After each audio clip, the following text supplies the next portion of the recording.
Simple website process here, but a few tips that I do want to give you so that you don't, it doesn't come back and bite you later on. First off, you need to register a domain utilizing keywords. Okay, you did your keyword research. Try to get some of those keywords in the domain, or if it's a new product that you made, right, with the PLR thing or whatever, the new title that you've got, see if that's available, maybe. I always recommend try to stick with the .com as the suffix there, because those are the best selling. Now, you want to sign up for a brand new monthly hosting account. Here's why. You don't want to put this on your own, maybe you've got a hosting account with unlimited domains, blah, blah, blah, and all that stuff. That's great and fantastic. But you want to offer the flexibility that the buyer on Flippa is able to literally take over the account without doing anything. They don't have to download and upload nothing. They don't have to change any information.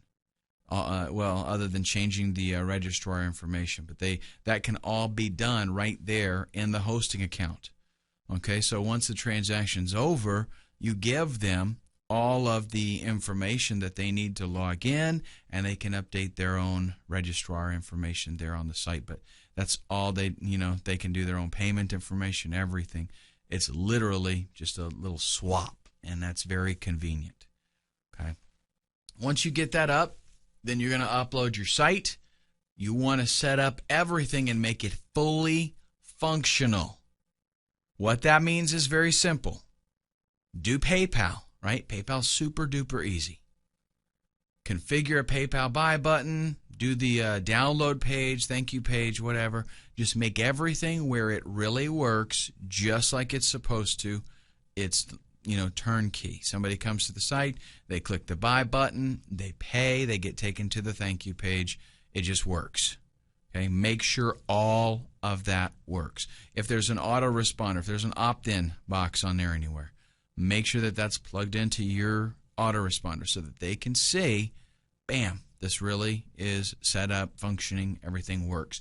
And then all they've got to do is come in and make changes to maybe the PayPal button. They create their own PayPal button, and they make changes so that it goes into their account when the purchase is made. But that's the only change that they have to make, right?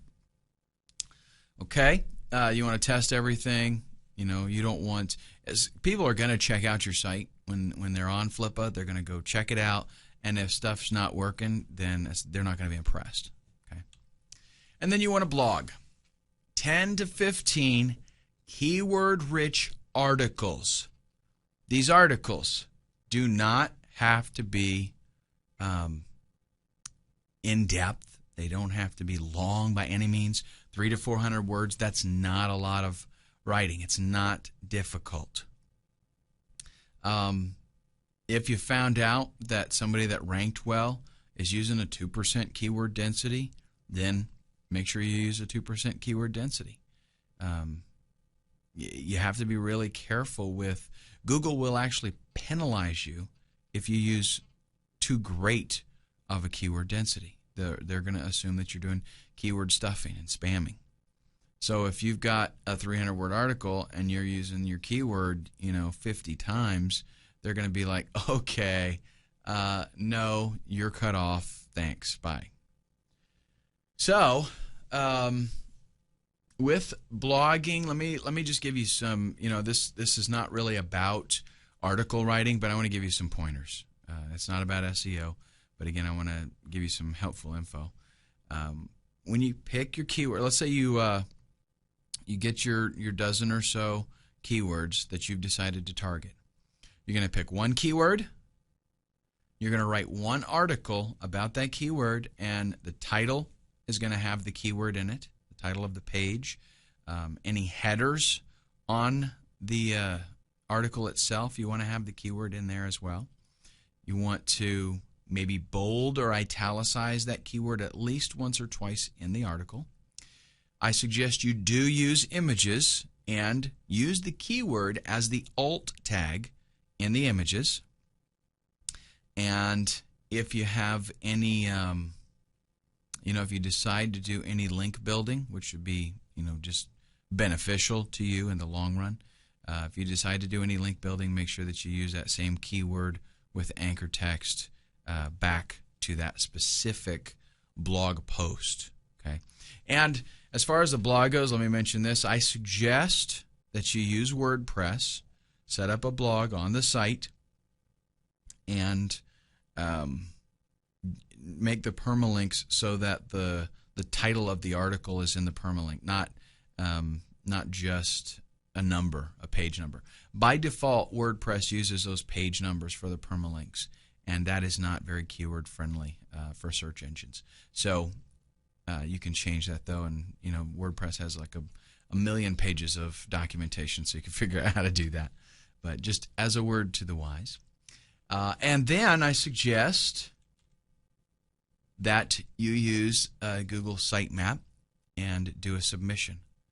Okay, what this is going to do is create a layout of your website that search engines are going to absolutely love. And it gets Google to crawl your website right away. Okay, which is cool. That means you have a really good chance of getting indexed very quickly. Do that after you have the 10 to 15 articles, though.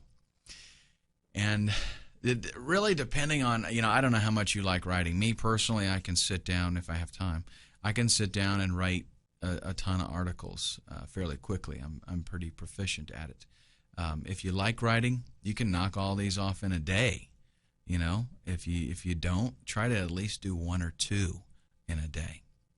If you're gonna go ahead and devote an evening, to your business, try to knock out a couple articles in that time frame. Okay. All right. Up next, we're going to talk about selling on Flippa. I'll give you some tips and how you can get more money for your sites.